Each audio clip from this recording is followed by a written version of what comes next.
Vamos abrir em Salmos, capítulo 90, versículo 12.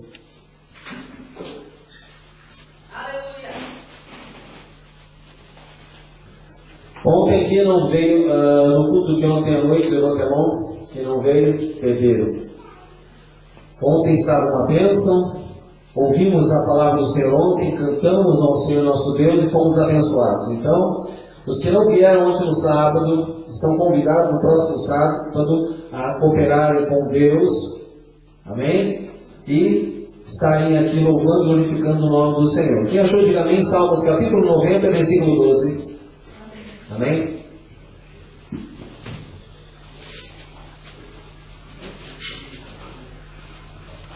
Glória a Deus. Ensina-nos a contar os nossos dias, para que alcancemos coração sábio. Todo mundo junto comigo. Ensina-nos a contar os nossos dias, para que alcancemos coração sábio. Mais uma vez. Ensina-nos a contar os nossos dias, para que alcancemos coração sábio. Fechar nossos olhos em nome de Jesus. Senhor grande Deus, eterno Pai, mais uma vez, ó Deus Santo, autor e consumador da nossa fé, ó Pai, te agradecemos por a oportunidade, Senhor, de ter nos dado, Senhor, de glorificarmos, exaltarmos o Seu santo e poderoso nome, Deus de Israel. Pedimos que venha falar ao meu, aos nossos corações nesta tarde, ó Pai. O Senhor já falou aos nossos corações pelos cânticos entoados, ó Deus, pelos testemunhos, Senhor, e por tudo, Senhor, porque nós estamos diante do Senhor na Tua casa, Senhor, e esta será chamada casa de oração, Senhor, casa de todos os povos, Senhor, ó Deus querido e santo, glorificado é o Seu nome, ó Pai. Fala comigo, fala com a Tua igreja, Senhor, é o que nós pedimos, Senhor, confiando e crendo na Tua palavra, e todos digam amém, Jesus. Poder assentar em nome de Jesus? O amém é o assim seja. Ontem estivemos tendo a oportunidade diante do Senhor nosso Deus, com a mensagem Deus insiste em nos usar. E foi uma bênção. Ontem eu aprendi de Deus o quanto Deus insiste em me usar, em te usar, em nos usarmos, para que nós possamos ser bênção diante dEle. E a palavra que o Senhor me deu nesta tarde, eu não esperava que fosse pregar hoje, mas glorificado é o nome do Senhor pela oportunidade. E a palavra que o Senhor me colocou nesta tarde diz assim: ontem, hoje e o amanhã.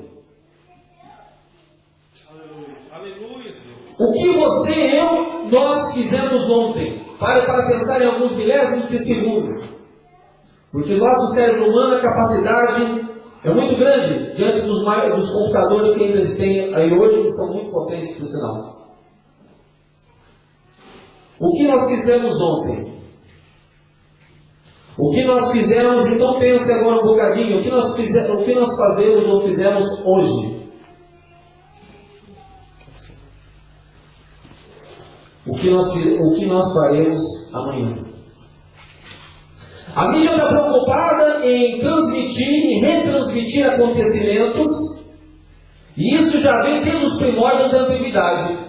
O homem, através dos seus registros, desde das invenções da primeira escrita, ainda dos escritos da pedra roseta, do escrito da escrita cuneiforme, dos hieroglifos egípcios, o homem sempre está preocupado, desde o princípio do mundo, desde que o mundo é mundo, há registros.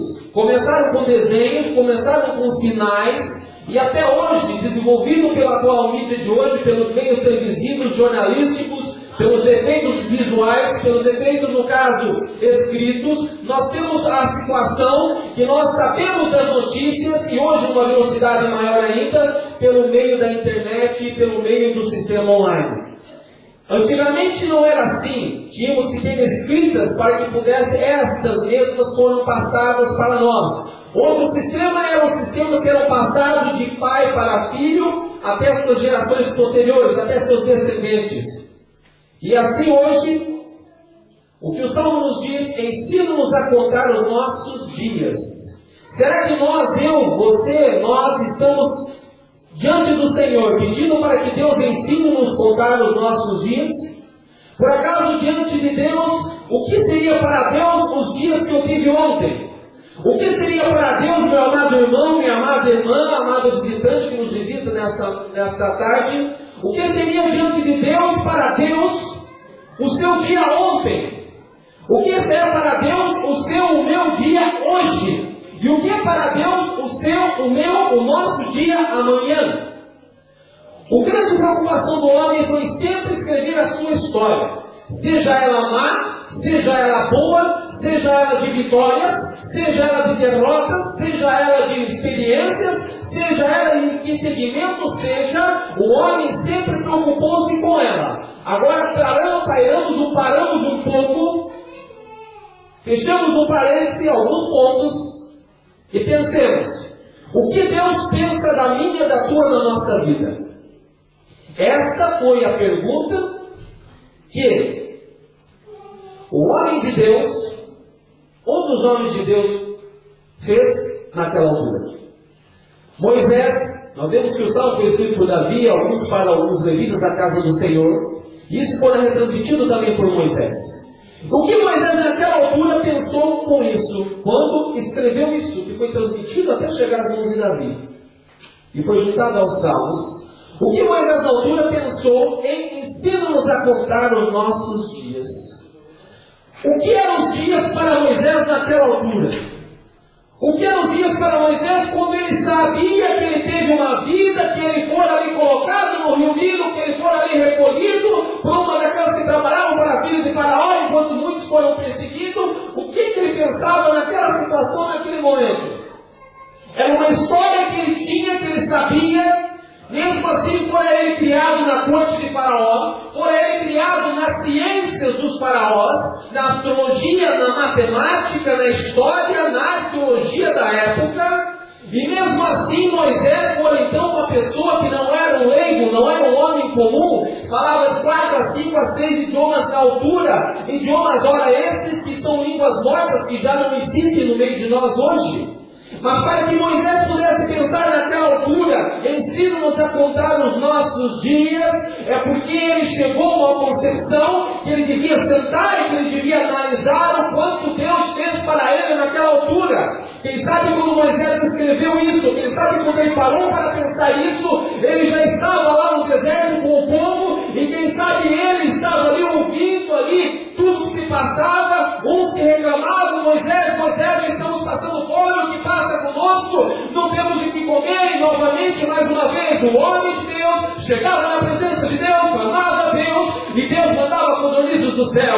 Mas uma vez chegava alguém e reclamava, estamos passando sede, não temos mais fé, isso aqui não dá água, nós precisamos voltar ao templo, voltar ao Egito para que nós possamos ter alguma coisa. E mais uma vez Moisés ali, Senhor, tu me tiraste da terra do Egito, tu me escolheste para trazer o povo para cá, o povo veio, os egípcios vieram atrás, o Senhor nos protegeu, colocou-nos diante de nós ali, derrubou nossos inimigos dentro do mar, depois conosco uma coluna de nuvem de dia, uma coluna de fogo à noite, e mesmo assim naquela altura, muitos deles, os egípcios não conseguiam agarrar-nos, porque o Senhor não permitia. Então agora vejamos, irmãos, a qual foi a concepção, o pensamento de Moisés naquela altura.